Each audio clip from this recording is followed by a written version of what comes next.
பிரகாஷ் குமாரில் lucky the super star அப்படின்ற படம் ஓடிடியில் ரிலீஸ் ஆயிருங்க. இந்த படம் தியேட்டர்ல ரிலீஸ் ஆகல. அது மட்டும் இல்லாம பாத்தீங்கன்னா தமிழ், தெலுங்கு, மலையாளம், அதுக்கப்புறம் கன்னடம், ஹிந்தியில பார்த்தீங்கன்னா 4 லாங்குவேஜ்ல வந்து இந்த படம் வந்து ரிலீஸ் ஆயிருக்கு. அதுவும் வந்து லக்கி தி சூப்பர் ஸ்டார் அப்படின்றதுலாம் ஓடிடி ரிலீஸ் பண்றதுலாம் இந்த படம் வந்து தமிழ்ல திரைப்பு வைக்கல அப்படின்னு சொல்றாங்க. இதுல இன்னொரு பக்கம் இன்னொரு விஷயம் என்னன்னு பாத்தீங்கன்னா, இதுல ஜியோ ஹாட்ஸ்டார்ல வந்து ரிலீஸ் பண்ணியிருக்காங்க. இது வந்து தியேட்டர் ரிலீஸ் பண்ணியிருந்தா எந்த அளவுக்கு இது பேசப்பட்டிருக்கு அப்படின்னு தெரியல. ஏன்னு கேட்டீங்கன்னா, இது குழந்தைகளுக்கான படம். இது ஆரம்பத்திலேயே சொல்லிடுறேன்.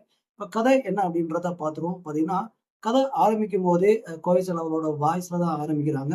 ஒரு நாய் வந்து பார்த்தீங்கன்னா 4, 5 குட்டிகளை போடுது. அந்த 4, 5 குட்டிகளுமே மலையில வந்து பார்த்தீங்கன்னா அடிச்சுக்கிட்டு போயிருதுங்க. அப்போ அந்த நாயும் வந்து ஒரு இடத்துல லாக் ஆயிடுது. அப்போ திரும்ப ஒரு குட்டியை போடுது.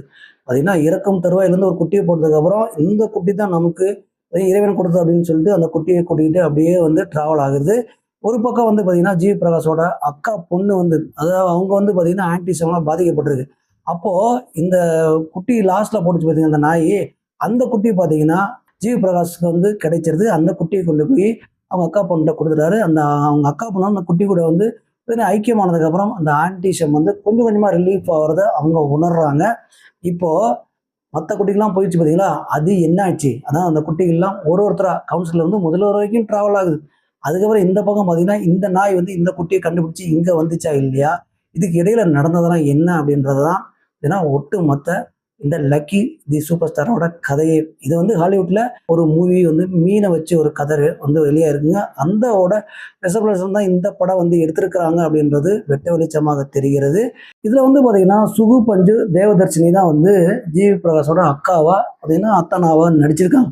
போய் இவங்க வந்து பாத்தீங்கன்னா இதுல அவங்களோட பங்களிப்புக்கு சிறப்பாக நடிச்சுட்டு போயிட்டாங்க. இதுல வந்து ஆடுகள் நிறையணும் பார்த்தீங்கன்னா அவர் கேரக்டர் ஒன்று வருது.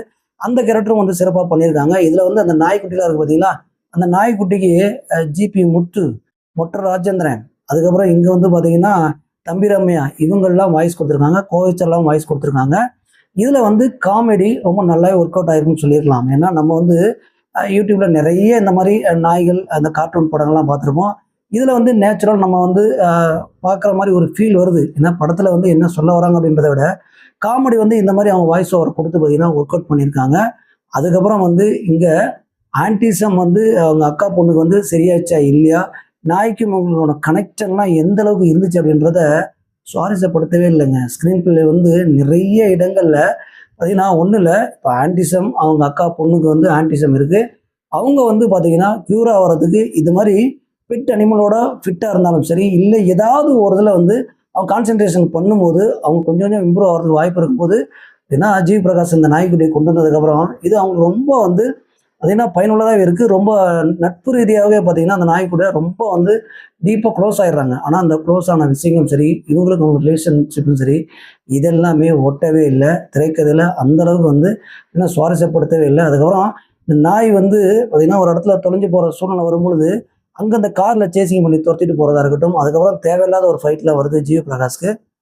இந்த ஃபைட்டில் அந்த கதைக்குள்ளே எதுக்கு வந்துச்சு அப்படின்னே தெரியல. ஏன்னா இதில் வந்து நம்ம ஆரம்பத்தில் சொன்ன மாதிரி பார்த்தீங்கன்னா அந்த நாய்களுக்கெல்லாம் வந்து இந்த வாய்ஸ் கொடுத்தா மத்தியில் மொட்டை ராஜேந்திரன், தம்பிராமையா, இந்த போர்ஷன் எல்லாமே வந்து ஏன்னா குழந்தைகளுக்கான ஒரு படமாகவே தெரிகிறது. அந்த குழந்தைகள் வந்து கண்டிப்பாக இதை வந்து கார்ட்டூன் படம் பார்க்குற மாதிரி கண்டிப்பாக பார்ப்பாங்களே தவிர இந்த ஆர்டிஸ்ட்டுக்கும் இந்த குழந்தைக்கும் இந்த நாய்க்குட்டிகளுக்கும் இதுக்கு என்னடா சம்மந்தம் இருக்குது, என்ன நீங்கள் திரைக்கதையை அமைச்சிருக்கீங்க அப்படின்ற கேள்வி தான் நம்ம திரும்ப திரும்ப கேட்குற மாதிரி இருக்குது. ஏன்னா ஜிவி பிரகாஷ்குமாருக்கு வந்து எப்பயுமே மியூசிக் வந்து ரொம்ப நல்லா பண்ணியிருப்பாரு. நடிப்பு தான் வரலையே விட்டுட்டு வந்து மியூசிக்கை சூப்பராக பார்த்துட்டு போயிடலாமே, சும்மா நானும் ஹீரோ நடிக்கிறேன்னு சொல்லிட்டு இந்த மாதிரி பார்த்தீங்கன்னா உப்புக்கு சப்பில்லாத படங்கள்லாம் வந்து பண்ணிகிட்டே இருக்காங்க. இதில் இந்த படத்தை வந்து எதுக்கு 4, 5 லாங்குவேஜில் பண்ணாங்கன்றதும் நமக்கும் புரியல. ஏன்னா அந்த அளவுக்கு திரைக்கதையில் ஒன்றுமே இல்லாத ஒரு படம் தான் இந்த லக்கி தி சூப்பர் ஸ்டார். இதில் கேமராமேன் வந்து அவர் பங்கு சூப்பராகவே பண்ணியிருக்காருங்க. ஜி பிரகாஷ் மியூசிக் நம்ம சொல்லவே வேணாம். நம்ம ஆரம்பத்திலே சொன்ன மாதிரி நடிப்பு ஒரு வராது, மியூசிக் ரொம்ப சிறப்பாகவே பண்ணியிருக்காரு. எடிட்டிங் ரொம்ப நல்லாவே பண்ணியிருக்காங்க. அந்த நாய்க்குட்டிகள்லாம் வந்து ரொம்ப நல்லாவே நடிச்சிருக்குங்க. இது அனிமேஷனா இல்லை ஒரிஜினல் நாயானு தெரியல, அந்தளவுக்கு சூப்பராக பண்ணியிருக்காங்க. இதில் அந்த அரசியலை உள்ளே இழுத்து இந்த நாய்க்குட்டிகள்லாம் ட்ராவல் ஆகிற விஷயங்கள்லாம் இன்னும் சுவாரஸ்யப்படுத்திருக்கலாம். அதெல்லாம் ஏன் வந்து சிறப்பாக பண்ணலைன்னு தெரியல. அதுக்குள்ளே ஜி பிரகாஷை கொண்டு வந்து ஒரு ஃபைட்டு அப்படி இப்படின்லாம் பண்ணி ஏன்னா நம்மளையும் ஒரு இன்ட்ரெஸ்ட்லாம் பண்ணி விட்டாங்க. இதில் கதை ஆரம்பத்துலேருந்து பார்த்தீங்கன்னா இறுதி வரைக்குமே வந்து நாய்க்குட்டிகளில் பயன்படுத்தி அந்த வாய்ஸ் ஓவர் பண்ணாங்க பார்த்தீங்களா, அதுதான் வந்து சிறப்பாக இருக்கே தவிர மற்ற விஷயங்கள் நம்ம திரும்ப திரும்ப சொல்லிக்கிறோம். இங்கே ஜிவி பிரகாஷோட அக்கா பொண்ணு, அதாவது தேவதர்ஷினியோட அவங்க பொண்ணு வந்து ஆன்டி விஷயம் இருக்காங்க. இந்த ஆன்டி விஷயம் இருக்கும்போது எமோஷனல் எந்த அளவுக்கு கிரியேட் ஆகணும் பார்த்தீங்கன்னா, மம்முட்டி நடித்த பேரன்பு இருக்குது. அந்த பேரன்பு படம் வந்து பார்த்தீங்கன்னா ரொம்ப சூப்பராக எமோஷனலாக அங்கங்கே கனெக்ட் ஆகிருக்கும். அந்த ஆன்டி விஷயம் படம் வந்து நிறைய படம் வந்திருக்குங்க. அந்த படத்தில் வந்து ராம் அவர்கள் தான் டைரக்ஷன் பண்ணியிருந்திருப்பாங்க. ரொம்ப நல்லாவே பண்ணியிருந்திருப்பாங்க. ஆனால் படம் வந்து பார்த்தீங்கன்னா அதுவும் ரொம்ப ஸ்லோவாக போகும். ஆனால் எமோஷனல் சூப்பராக கனெக்ட் பண்ணியிருப்பாங்க. ஆனால் இந்த படத்தில் எமோஷனல் மிஸ்ஸிங். ஏன்னா ஒரு சீரியல் டைப்பில் தான் வந்து ட்ராமா டைப்பில் தான் போயிட்டே இருக்கே தவிர எங்கேயுமே சுவாரஸ்யப்படுத்தவே இல்லை. நல்ல தேட்டருக்கு வரல வந்திருந்ததுன்னு வச்சுங்களேன், கண்டிப்பாக அந்த படம் அட்ரா ஃப்ளாப் ஆகிருக்கும். ஓடிடினால ஏன்னா அப்பப்போ நம்ம ஓட்டி பார்த்துக்கலாம்னு வச்சுங்களேன். அந்த மாதிரி தான் இருக்கிறது. நம்ம திரும்பவும் ஆரம்பத்தில் சொன்ன விஷயத்தை வருகிறோம். இது குழந்தைகளான படம், நமக்கான படம் இல்லை. ஆனால் நாமளும் இன்ட்ரெஸ்டிங்காக பார்க்கக்கூடிய ஒரு படமாக தான் இருக்கிறது.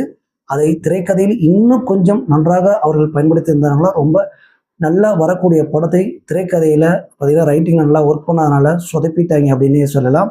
ஜிவி பிரகாஷ் குமார் நம்ம சொன்ன மாதிரி ஒரு அளவுக்கு நான் நடிச்சிருக்காப்புல. ஆனால் மியூசிக் பண்ணும் அளவுக்கு நடிப்பில் ஒன்றுமே இல்லை. இதில் மற்ற ஆர்டிஸ்ட்லாம் அவங்கவுங்க பங்கு ரொம்ப நல்லா சூப்பராகவே நடிச்சிட்டாங்க. ஆனால் இந்த படத்தை குழந்தைங்களோட சேர்ந்து நம்மளும் ஒரு தடவை பார்க்கக்கூடிய படமாக தான் இருக்குது. ஓடிடியில் நீங்கள் பார்த்துட்டு கமெண்ட் பண்ணுங்கள். இந்த மாதிரி தமிழ் சினிமா நடக்கும் அனைத்து விஷயங்களையும் விமர்சனங்களையும் தொடர்ந்து மகி சினிமாவில் அலசுவோம், பேசுவோம். மகிழ்ச்சி மகிழ்ந்திருங்கள். நன்றி.